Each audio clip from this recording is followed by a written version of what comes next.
வாக்கிய தாயினுடைய வல்லமை மிக்க பரிந்துரை பெற்றுக் கொடுக்கிற வேளாங்கண்ணியிலிருந்து துவங்கினேன்.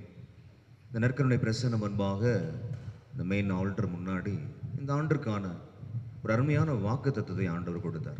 எல்லா இடங்களிலும் அந்த செய்தியை கொண்டு செல்கிறோம். அன்புக்குரியவர்களே, கடவுளுடைய இந்த வாக்கு தத்துவம் என்ன தெரியுங்களா? இந்த ஆண்டு திருப்பாடல் 67வது அதிகாரம் 3வது வசனம். திருப்பாடல் 67வது அதிகாரம் 3வது வசனம். இந்த வசனம் என்ன சொல்கிறதுனா, கடவுளே, மக்களினத்தார் உம்மை போற்றுவார்களாக, எல்லா மக்களினத்தாரும் உம்மை புகழ்வார்களாக. உறவுகள் எல்லாம் ஒன்றாக கூடி வருவது என்பது, அதிலும் குறிப்பாக இதுபோல சங்கங்களாக, அமைப்புகளாக, குழுக்களாக, ஒவ்வொரு குழந்தைகளிலிருந்து தாத்தா பாட்டி வரையிலும் ஏதாவது ஒரு குழுவில் நம்மை ஐக்கியப்படுத்தி நம்முடைய திறமைகளை ஆண்டவருடைய மகிமைக்காக பயன்படுத்தக்கூடிய ஒரு காரியம் இருக்கிறது இல்லைங்களா? அது ரொம்ப ரொம்ப முக்கியமான ஒன்று.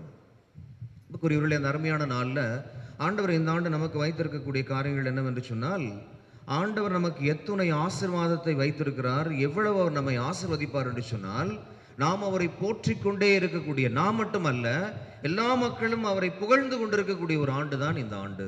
பிரைஸ் தி லார்ட், ஹல்லேலூயா.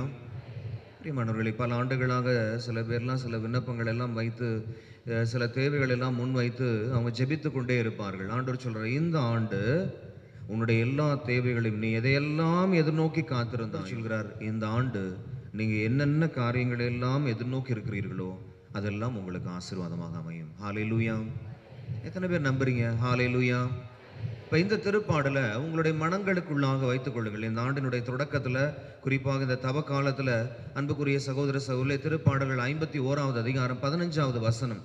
திருப்பாடல்கள் 51வது அதிகாரம் 15வது வசனம் சொல்கிறது, ஆண்டவர் நம்முடைய இதழ்களை திறந்தால் மட்டும்தான் நாம் அவருக்கு புகழ்ச்சி பலியை ஒப்பு கொடுக்க முடியும். ஹல்லேலூயா. கரங்களை வைத்து சொல்லுவோம், ஹல்லேலூயா, ஹல்லேலூயா.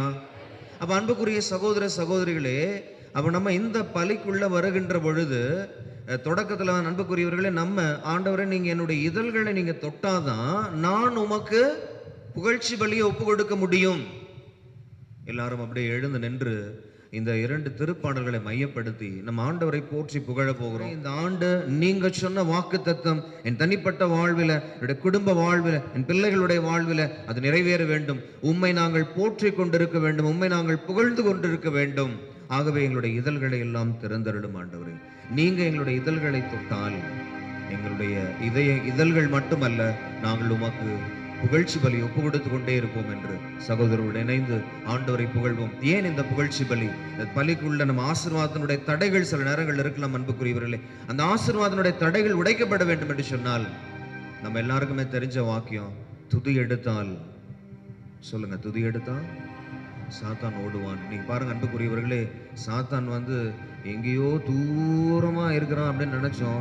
இன்னைக்கு எல்லாம் நம்முடைய கோவை மறை மாவட்டத்தில் கோவையில மட்டுமல்ல, இன்னைக்கு எல்லாம் மெட்ரோபாலிட்டன் சிட்டிலையும் சாத்தானை வழிபடக்கூடிய ஒரு கூட்டம் இருக்கிறது. சாத்தானை வழிபடக்கூடிய ஒரு கூட்டம். தெரிஞ்சோ தெரியாம நம்முடைய குழந்தை செல்வங்கள் ஒருவேளை இன்னைக்கு புதியதாக ஏதாவது ஒரு காரியத்துக்குள்ள நம்ம இணைத்துக் கொள்வோம் என்று சொல்லி ஒரு சின்ன சோதனையும் இருக்கிறது. அப்ப யார் யாரெல்லாம், எந்தெந்த குடும்பங்கள் எல்லாம் ஆண்டவரை போற்றி புகழ்கிறதோ சாத்தானுக்கு அங்க இடம் இருக்குமா? Praise the Lord. இப்போ ஒரு சின்ன கேள்வி இருக்கலாம் அன்புக்குரியவர்களே, இந்த தவ காலத்துல நம்ம ஆண்டவரை போற்றி புகழலாமா? பிரைஸ் தி லார்ட், அல்லேலூயா எல்லாம் சொல்லலாமா? அன்புக்குரிய சகோதர சகோதரிகளே, ஆண்டவரை நம்ம போற்றி துதிப்பதற்கு தாய் திருச்சபை எந்த விதமான தடையும் நமக்கு கொடுக்கல. ஹல்லேலூயா, ஹல்லேலூயா. உயர் வணக்கம் செலுத்தி கொண்டிருக்கக்கூடிய அன்னை மரியா தூய ஆவியோட அபிஷேகம் பெற்ற பிற்பாடு, அந்த அபிஷேகத்தினால அன்னை மரியாவும் எலிசபெத் அம்மாவும் என் ஆன்மா ஆண்டவரை ஏத்தி போற்றுகிறது. அப்ப ஆவியானோட அபிஷேகம் இருக்கக்கூடிய இடத்துல கட்டாயம் நீங்கள் நான் ஆண்டவரை போற்றி புகழ்வோம், ஆண்டவர் ஆராதனை செய்வோம்.